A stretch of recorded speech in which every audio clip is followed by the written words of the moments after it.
तो दोस्तों बहुत दिनों के बाद भोजपुरी के पावर स्टार पवन सिंह का बहुत ही बड़े लेवल का गाना आ रहा है। जी हाँ दोस्तों, बहुत ही बड़े लेवल का, बहुत ही तगड़ा गाना आप सभी के बीच आ रहा है। उम्मीद है कि यह गाना आप सभी को बहुत ज़्यादा पसंद आएगा। आप सभी को बता दूं, कल ग्लोबल म्यूजिक जंक्शन कंपनी द्वारा एक मोशन पोस्टर जारी किया गया, जो कि विदाउट टाइटल के जारी किया गया। आज फुल पोस्टर आप सभी के बीच किसी भी टाइम पे आ जाएगा और ये गाना सैड सॉन्ग गाना होने वाला है और गाने को हो सकता है परसों दिन आप सभी के बीच रिलीज किया जाएगा ग्लोबल म्यूजिक जंक्शन के यूट्यूब चैनल पे।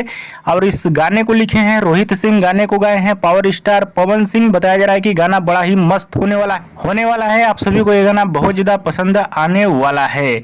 तो तैयार रहिए पवन सिंह के इस नए और बवाल गाने को सुनने के लिए।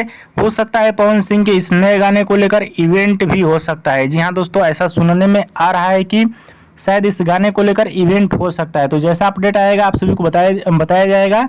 बाकी पवन सिंह का ये गाना इस साल का सबसे बड़ा गाना आ रहा है। जी हाँ दोस्तों, इस साल का सबसे बड़ा गाना आप सभी के बीच आ रहा है।